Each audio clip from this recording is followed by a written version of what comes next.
A very fascinating little Discord conversation popped up on the internet the other day. Now, this is, of course, stuff happening on the internet, so mayhaps this is all nonsense or made up or doctored or whatever. Bear all of that in mind, but it is supposedly about SAG Aftra, the Screen Actors Guild, with this individual saying, "So, just wondering, but is SAG Aftra really trying to force companies it works with to only hire union voice actors?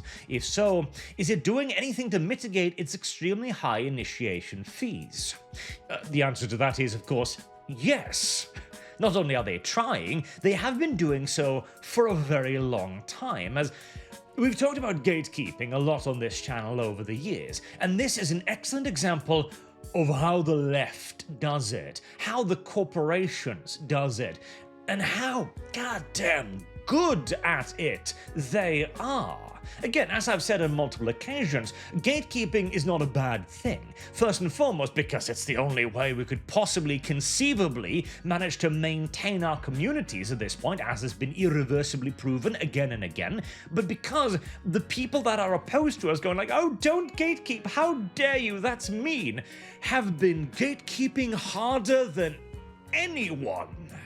Through unions, through official organizations, through kicking people out of forums, through seizing, in essence, the means of communications to the companies. The left has always been the biggest gatekeepers around. But let's have a look at this, shall we? Because it is fascinating. Kyle McCarley typed all this while out and about today over a period of a couple of hours, so please excuse typos. Hopefully the train of thought all stays on track. Disclaimer, I'm a member of SAG Aftra, but I do not speak on behalf of the union. There's a boilerplate clause in every SAG Aftra contract that's been there since both predecessors' units' inceptions, pertaining to who is eligible for employment on the project. But there are federal labor laws in place that prohibit a union from forcing all employees into membership. Bear that in mind. So, there is a law on the books stating that you cannot force someone to become a member of your union, okay? Well, what does the left do when daddy government gets in its way? It sidesteps and ignores, of course. Remember that. Here's how the process works in practice to the best of my knowledge. When an employer signed to a SAG Aftra contract wants to cast an actor, they are required to check the cast clearance portal to see that actor's status is. That could be A, clear to work, B, not clear, Taft-Hartley. So, this is one of the things, right?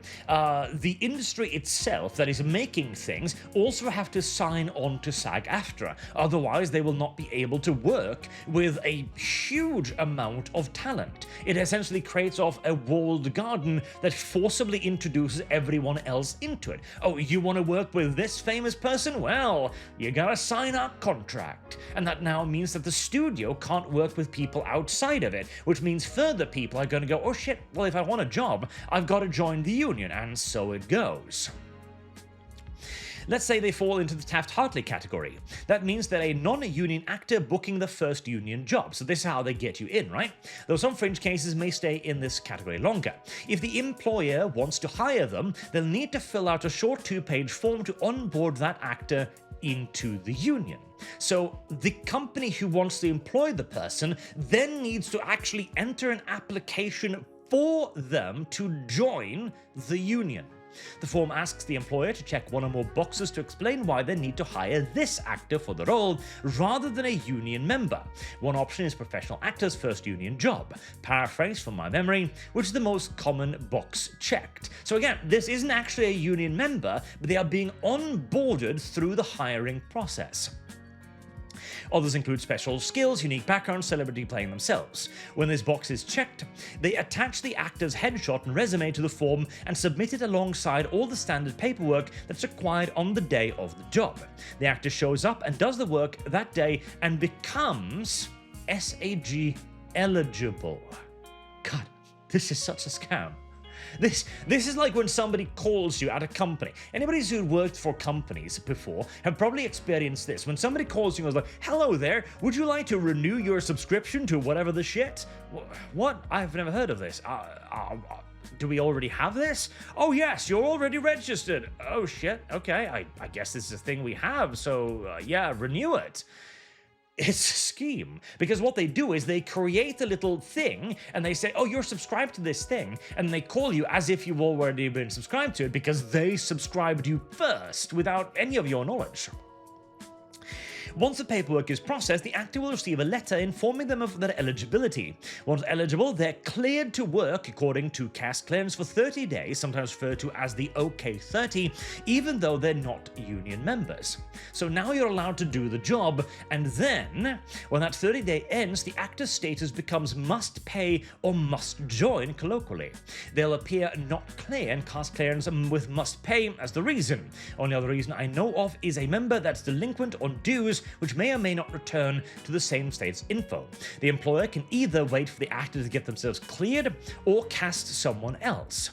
When you're a must-pay actor, you can clear yourself by paying the initial fee, which I think is $2,000, $3,000 or so yearly to SAG Aftra, and filing your membership form to the union, or by declaring financial core. So this is the big thing right there. At this point, you've done a job. Your employer has already entered you into the union, and here comes the letter going, hey, it's so nice to see that you're in the union. That's awesome. Now we've got some union dues. Of course, these are all the things we're totally going to do for you. We're not just a sheer scam, you know. But if you don't do this, oh, wow. Like, nobody's ever gonna work with you again, Harley. I mean, you only got this job because we let you in for 30 days. I mean, if you don't pay up, you're screwed, son. And my most recent information, this next part is a couple of years old, and I've heard things that conflict slightly, so bear with it. A must-pay actor can request that their eligibility period be extended in the form of up to 2 subsequent OK30s, each of which does not begin until their next job. So again, this is continuing the honeypot, like, oh, you're not interested in the union? Okay, well, fine. We'll give you one more job, right? I mean, we'll even give you 2 more jobs, right? To, again, try to suck you in. Wasn't that a great job? Wasn't that a great job? But be aware, if you don't pay up, you're gonna get only the shit jobs for the non-union guilds now. I should mention that when an actor is hired while cleared to work, they're eligible to complete their contract even if they fall into the not cleared status before it's finished. So, like, at least you can finish doing the thing you were doing. This... oh god. So they talk about the initial fee and things like that as well.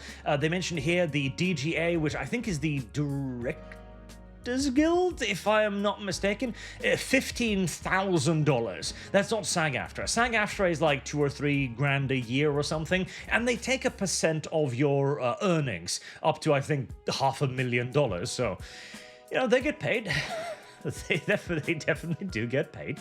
But this is how they do it.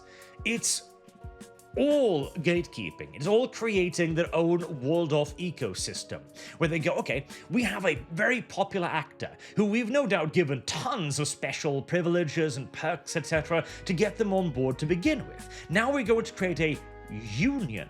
Oh, it'll help everybody. Healthcare. You know, you can't get abused by employers if you're in a union. Never mind the fact that it's largely illegal to abuse your employees regardless. See, this is the reason why unions are 98% a scam, in my opinion, because whilst there was a time when unions were a valid tool of influencing the world, well, that passed 100 years or so ago, when the governments went, okay, yeah, no, it's...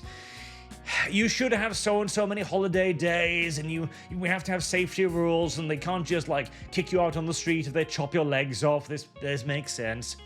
But the unions never went away because of all of the money, because of all of the power and the influence they now wield, to the point where the majority of the companies in Hollywood are signed onto the union or they get bullied. How dare you? How dare you not work on the union? How dare you? We're gonna boycott. You are a bad person. And with all of the influence within the union, countless actors, directors, the big companies, etc., You can't take that chance. And when you're an actor, even less so. They'll basically create a deserted wasteland outside of the union where all of the non-union people go, covered with horror stories, of course, of people being taken off to Mexico or God knows what, and paid absolutely nothing, of course. To the point where all of the voice actors then have to go, well, shit, I have to join. This then in turn creates a system where once the voice actors or actors are all onboarded, the companies must be onboarded. And this simply just grows and grows and grows and expands the control until there's no alternatives. To the point where even if you're a foreign company, say you're making some gacha game or whatever, right? And you want to translate into English. All right, cool. Now you need a voice actor. Well, a voice actor is probably a part of a union if they're professional. Now you're going to have to sign on to the union, and now you've closed yourself off to anyone who isn't a union member, or you've got to bring aboard anyone you bring into the union. It is diabolical shit, frankly. And this is how they work. This is how SAG Aftra works. It doesn't function because it's a genuinely good idea. It works because it's literally got a gun to everybody's head, constantly. And it is somehow, well, largely due to the control of the industry, managing to put that gun to even more people's head every day with fear-mongering, the fear of losing out in essence. Oh no, you won't get that good job if you're not a union member.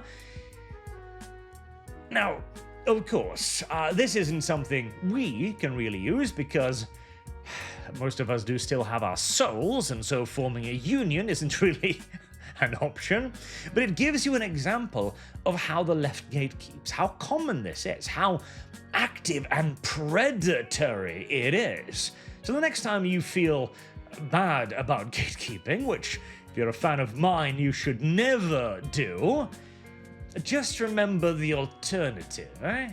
And this is a wonderful example as well. If somebody tells you that gatekeeping is bad, ask them how they feel about SAG Aftra and unions in general. Stinky little shits. I've been Arch. Thank you all very much for...